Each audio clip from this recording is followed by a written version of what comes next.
আমাদের ওরে বেটা চাচা, আপনার এবার আম বাগানে কেমন আম আসছে? আম তো নাই বাবা, আমি বাগানে বলে অনেক ঘোরা খাইছি। যা আছে এইটুকু পড়ে যাচ্ছে, আকাশের বৃষ্টি নাই। হায় কি হায়, বলবো বৃষ্টির আর বাবা, জন্যে। বলার মতো কিচ্ছু নেই। আমরা কৃষক মানুষ, খেটে খাই, কিন্তু বাগান একটা খুব কষ্ট করে ব্যাংকের লোন টোন ভেয়ে নিয়েছিলাম, সেই ব্যাংকে আমি ধরা খাইলাম। তো আপনার বাগানে একটু ছোট ছোট আম আচার খাওয়া যাইব না চাচা? আছে নাকি? আছে, যেগুলো বাগানের নিচে পড়ে আছে ওগুলো খাইতে সামাল থাকবে না আপনার। তো যাওয়ার পথে আমার একটু আম দিয়েন। আচ্ছা আচ্ছা আচ্ছা, ওগুলা নিবে তো, সমস্যা কি বাবা? আমার আমরা চাচার গাছে আজকে আম পাড়ামু। আম, এই যে আমের বাগানটা দেখতে পাইতাছেন দর্শক, এটা আমের বাগান, আরো ভিতরে আরো বড় বাগান। আচ্ছা আর আচ্ছা। মঞ্জুরুল ভাই, আপনার কি খবর? আপনার লিচুর বাগানের খবর কি? লিচু খাওয়া যাইব না না?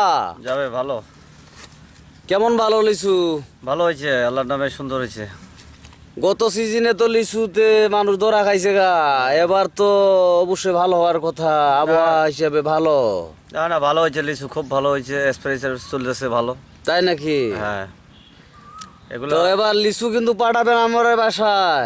লিচু পাঠাবো মানে কি?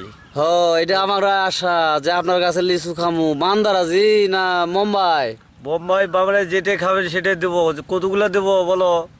খাইতে যা লাগে তাই দেবো। খাওয়ার মতোই দিয়েন, একটু হালকা পাতলা, বেশি দেওয়ার দরকার নাই। ঠিক আছে, চাইনিজ থ্রিটাই সমস্যা নাই। ভালো নেন। নাহলে বাগানে আসো একদিন, আসে খাও। চাইনিজ থ্রি আছে নাকি? আছে, তাহলে এটাই দিয়েন মঞ্জুরুল ভাই। এটা ঠিক আছে, ওটাই দেবো। তো ধন্যবাদ আপনাদেরকে পেয়ে আমি খুব আনন্দিত। দর্শক, আপনারা দেখেন আমাদের এলাকার মানুষ ঠিক আছে, একটি আবার লিচুর বাগানে আসো। বাগান, আবার আবার আম বাগানে আসো বাগানে একদিন, চাচা, জামু দেখে যাও। সময় কইরা আমু বসে- মঞ্জুরুল ভাই। দুই ভাইয়ে বসে একটু খাবো। হ দেখবো। আমু। তা আপনাকে ধন্যবাদ। দর্শক, এই যে আমাদের গ্রামের ভাই ব্রাদার মানুষের জন্য আপনারা দোয়া রাখবেন। এই যে আমাদের চাচা, আমের বাগানের মালিক, ইনারও জন্য দোয়া রাখবেন, আমারও জন্য তো রাখবেন। ধন্যবাদ, আল্লাহ হাফেজ।